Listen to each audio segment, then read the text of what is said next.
Friends, thank you for being here today. What if I told you that Canada spent nearly a decade and $6.4 billion of its own money building the most strategically important bridge in North America? A 6-lane colossus of concrete and cable-stayed steel connecting Windsor, Ontario to Detroit, Michigan, and that the United States just threatened to seize half of it without having paid a single dollar toward its construction?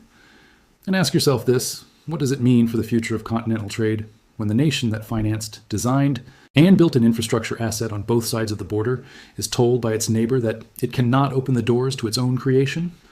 On February 9th, 2026, President Donald Trump posted a message on Truth Social that sent shockwaves through the corridors of trade diplomacy and infrastructure policy on both sides of the border.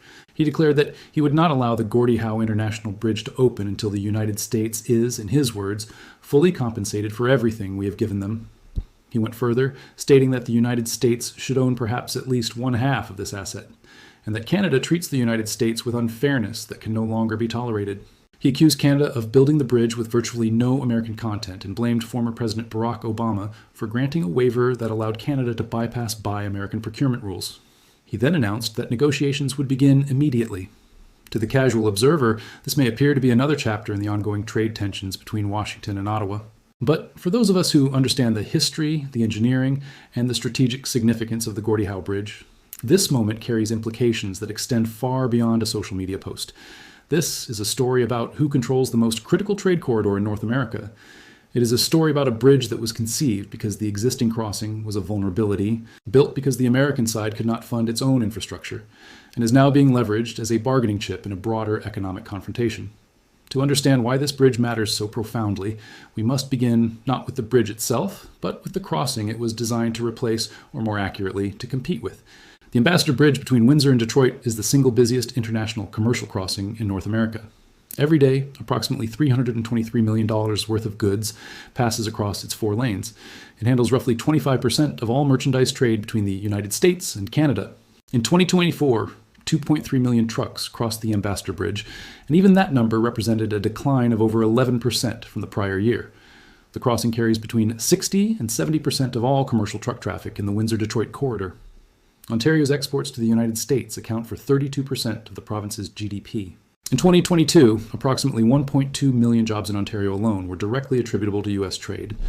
The automotive sector, which depends entirely on the seamless flow of parts across this border, contributes $18 billion to Canadian GDP and supports 550,000 direct and indirect jobs across the country. A single vehicle part in the integrated North American supply chain crosses the border up to 8 times during production. Here is what makes the Ambassador Bridge a strategic anomaly and, frankly, a vulnerability. It is privately owned.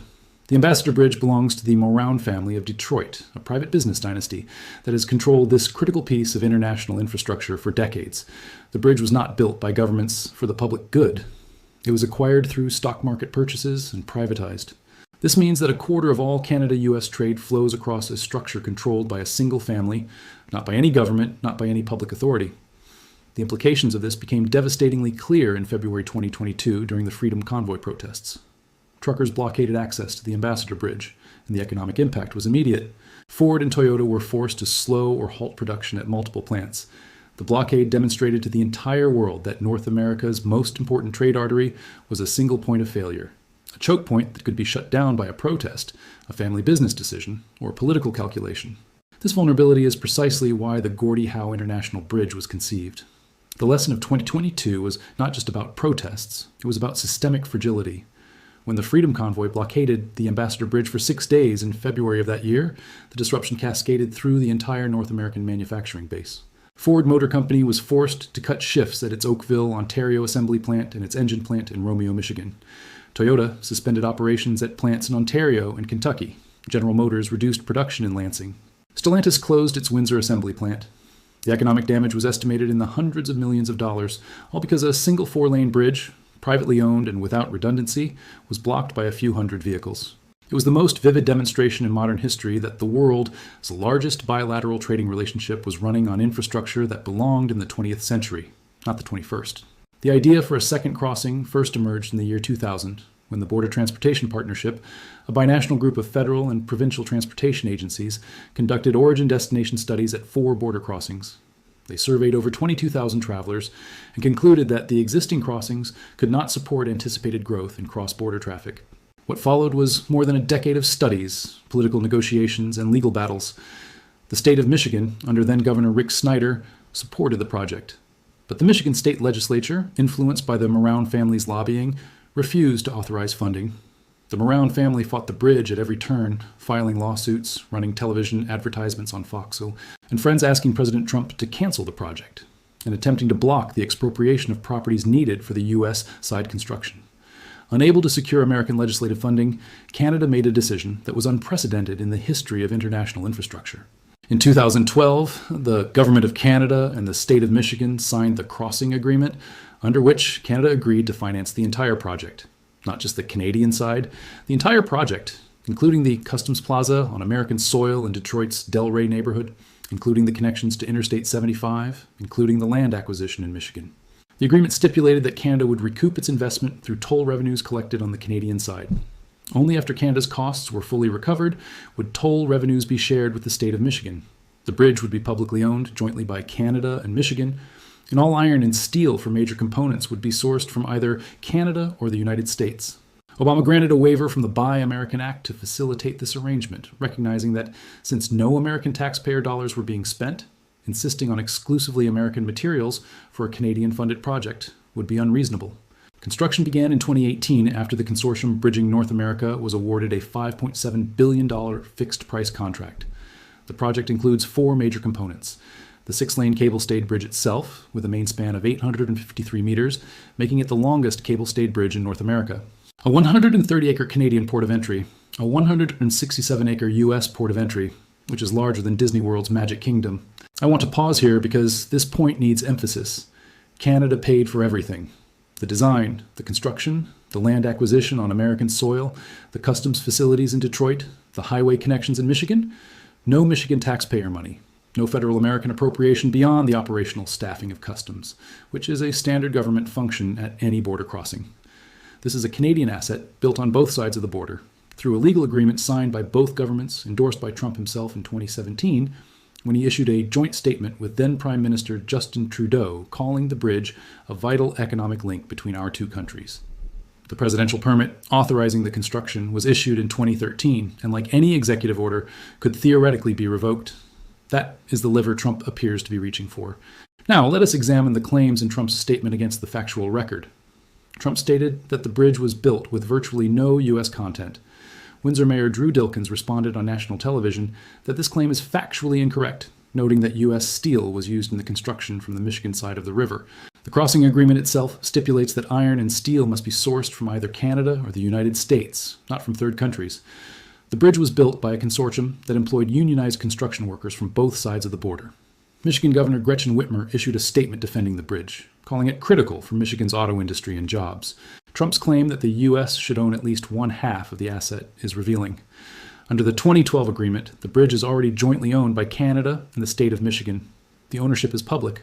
What Trump appears to be demanding is not shared ownership, which already exists, but compensation, meaning he wants the United States to be paid for a bridge that was paid for by someone else.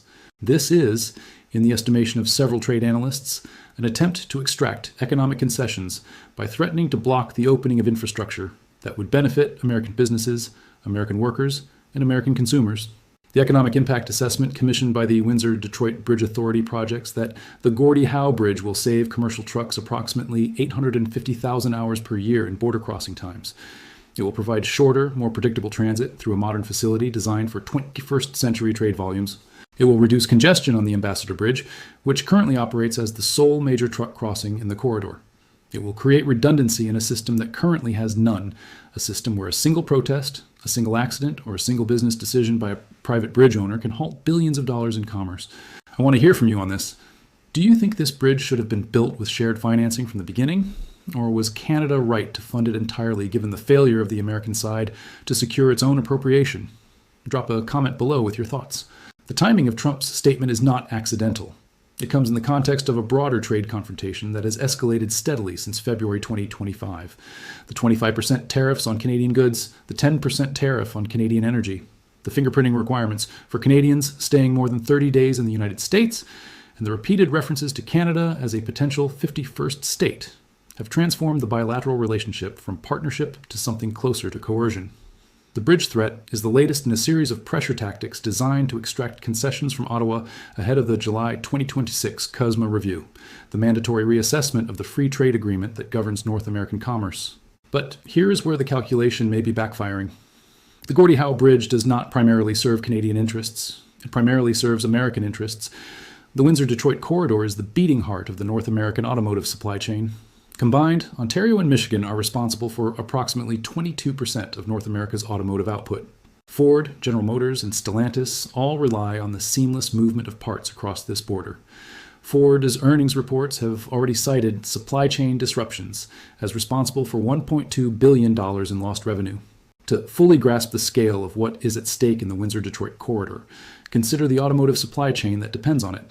Vehicles are the second largest Canadian export by value, totaling $51 billion in 2023, of which 93% went to the United States. Combined, Canada, Mexico, and the United States produced over 16 million cars in 2023, representing more than 17% of global automotive output. Ontario and Michigan together form the industrial heart of this system. A crankshaft might be forged in Ontario, shipped to Michigan for machining, returned to Ontario for assembly into an engine block, and then shipped back to Michigan for installation in a finished vehicle. This intricate dance of cross-border manufacturing is what economists call just-in-time integration. It was built over 40 years under the assumption that the border would remain a formality, not a barrier. The tariffs have already disrupted this system. Canadian steel exports to the United States declined by 25% in 2025. Automotive sector exports fell by 5%. The Gordie Howe Bridge was designed to make the border crossing faster, more predictable, and more resilient for exactly this kind of integrated manufacturing. By threatening to block it, the administration is not punishing Canada, it is punishing Detroit. It is punishing the workers at the Fort Rouge complex and the GM assembly plant in Lansing. It is punishing the farmers in rural Michigan whose produce crosses the border. It is punishing the 150,000 jobs and $13 billion in annual production that the Ambassador Bridge corridor supports. Senator Alyssa Slotkin of Michigan immediately released a statement calling the Gordie Howe Bridge an incredibly important infrastructure project for Michigan, and urging that it be opened without delay. The deeper irony is that the Gordie Howe Bridge exists precisely because the American political system failed. Michigan could not build its own bridge. The Maroon family's lobbying blocked legislative action for years. The only reason this crossing exists at all is because Canada stepped in, took on the full financial risk, and built it. To then demand half ownership and compensation is, as Windsor's mayor described it on national television, just insane. It is a demand for payment for a gift. Yet the strategic dimension extends beyond the immediate trade politics. The Gordie Howe Bridge represents something larger in the context of Canada's evolving relationship with the United States. For decades, Canadian infrastructure was designed to facilitate north-south trade. Our highways, our rail lines, our pipelines, all built to move goods into the American market. The trade war has forced a fundamental reassessment of that orientation. Under Prime Minister Mark Carney, Canada has embarked on what may be the most ambitious program of economic diversification in its history. The recent trade deal with China, exchanging access for 49,000 Chinese EVs in return for relief on canola tariffs. The pivot toward European defense integration, the expansion of the Port of Churchill as an Arctic gateway, the proposed West Coast oil pipeline to reach Asian markets. In this context, the Gordie Howe Bridge is both the last great monument to the old North-South economic relationship and the first test of whether that relationship can be preserved. If it opens, it demonstrates that despite the political turbulence, the integrated North American economy can still function and modernize. If it is blocked, it sends a signal to every Canadian business, every provincial premier, and every trade negotiator in Ottawa that investing in infrastructure that depends on American cooperation is a risk that may no longer be worth taking. It accelerates the pivot away from the United States and toward the diversified, multi-directional trade strategy that Carney has been building since taking office. Consider the pace of that diversification. In just the past 6 months, Canada has signed 12 new economic and security accords with nations around the world. The trade deal with China, allowing 49,000 electric vehicles into Canada in exchange for tariff reductions on canola, lobster, and peas, unlocked over $7 billion in new export markets for Canadian farmers and fishers. Canada has joined the European Union's Safe Defense Program, a $244 billion initiative. Bilateral trade talks with Indonesia, ASEAN, and Mercosur are underway. Steel exports to Europe rose 34% year over year by the fourth quarter of 2025. Exports to Japan increased by 28%. Each of these relationships represents a structural shift that will not reverse itself simply because Washington changes its tone. A Canadian steel mill that qualifies its product for a German automaker does not abandon that customer the moment an American tariff is lifted. The supply chain has moved. The Bank of Canada's most recent monetary policy report, released on January 28, 2026, paints a picture of an economy in structural transition. GDP growth is projected at just 1.1% for 2026, with U.S. tariffs identified as the primary drag. But the report also documents the beginnings of adjustment. Canadian imports from the United States are declining, while imports from other countries are rising. Businesses are reconfiguring supply chains, finding new suppliers, and exploring new markets. The bank's governor, Tiff Macklem, described it as a journey between Canada's old economy and the new one taking shape. The bridge threat is a test of whether there is still a path back to cooperation, or whether the old economy is truly finished. There is also the matter of legal authority.